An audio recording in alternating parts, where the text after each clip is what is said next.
covering every county. This is your statewide newscast, Arkansas Today. Good afternoon, I'm Mallory Brooks. Thanks for watching Arkansas Today on this Tuesday afternoon. Boley Elementary School in West Monroe up in flames over the weekend. Officials believe a lightning strike may be the cause for the huge blaze. Superintendent Don Coker says the school is a total loss and students will be out for the rest of the week. The city of West Monroe is asking for school supply donations to help get Boley students and staff back on their feet. Monetary donations are also being accepted at Origin Bank in West Monroe. Yet another junior high student in Fayetteville has been diagnosed with whooping cough. This is the third student to get the illness since early April. Parents whose kids were in close contact to the first diagnosed student were given a letter by the Arkansas Department of Health warning them of the contagious sickness. They also mandated kids to get vaccinated or take a required antibiotic by April 8th. If they didn't, the kids wouldn't be allowed back in school for 21 days. The state report card is in for schools across Arkansas, and there's a lot more to it than just a letter grade. The Little Rock School District is most proud of its improved graduation rates. Superintendent Michael Poore says the district has also improved in student attendance and discipline across the board. Poore says these factors, combined with improved test scores, even in F-rated schools, help set up the district for a return to local control. Because if we have those things, a year's worth of growth, it automatically starts to change things. And the state took over LRSD in 2015. The Department of Education will release school rankings this fall to determine what happens in January. More than 2 years after voters legalized medical marijuana, Arkansans can sense the product's release date is near. The health department started issuing ID cards in February. By that time, it had approved more than 7,000 patients to buy medical marijuana since February.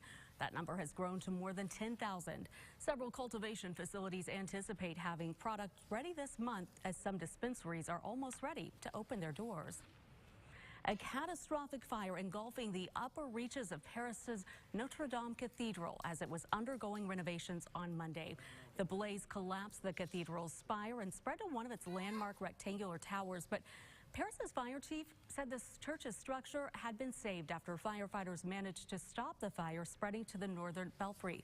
The exact cause of the blaze is not known, but French media quoting the Paris Fire Brigade is saying the fire is potentially linked to a $7 million renovation project on the church's spire and its 250 tons of lead.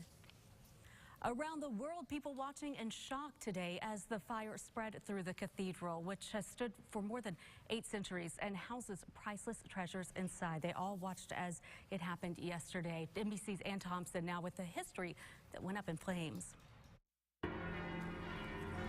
They are inseparable, Notre Dame and Paris. A magnet for 30,000 tourists a day, as many as 50,000 on a week like this, Holy Week.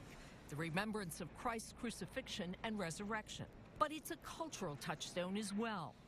Coming to life in the 12th century, famous for its innovative flying buttresses, iconic gargoyles, 3-rows windows, and of course, the spire.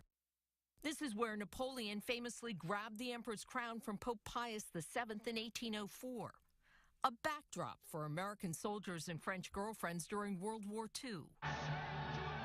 And home to Quasimodo, the fictional bell ringer of Victor Hugo's The Hunchback of Notre Dame.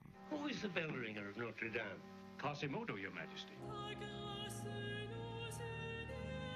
It is also where Paris wept, mourning in the days after the terrorist attack in 2015, which killed 130.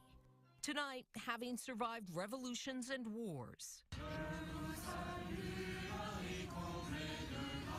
Paris weeps again, this time for its beloved cathedral. And so far, no official word on whether any of the priceless relics inside the iconic church were saved. The UN says it is waiting to hear from French authorities on how the world body can help. A UN spokeswoman says the cultural arm of the organization, UNESCO, has already offered support, also showing solidarity from the European Union, which has rallied its members for support. Additionally, 2 French business magnates have pledged millions to help restore that iconic structure. Some art students in Independence County are leaving their marks on an outdoor canvas of historical interest. The Coca-Cola mural was originally painted in the late 20s or early 30s, and now that Main Street mural in downtown Batesville is getting a fresh coat of paint. Associate Professor of Art at Lyon College saying they began their projects last fall and started adding murals around Batesville, and now they're painting the town red.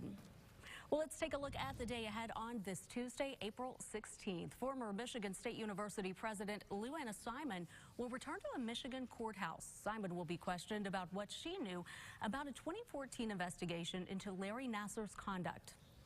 The late Senator Ernest Fritz Hollings will be laid to rest today. Hundreds of friends, family, and colleagues will gather for a funeral at the Citadel in Charleston, South Carolina. Vice President Joe Biden, who served with Hollings in the U.S. Senate, will deliver that eulogy.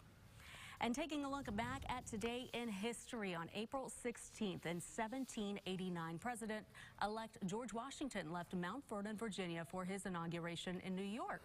Alicia Baxter signed the act that created Lonoke County on April 16th of 1872.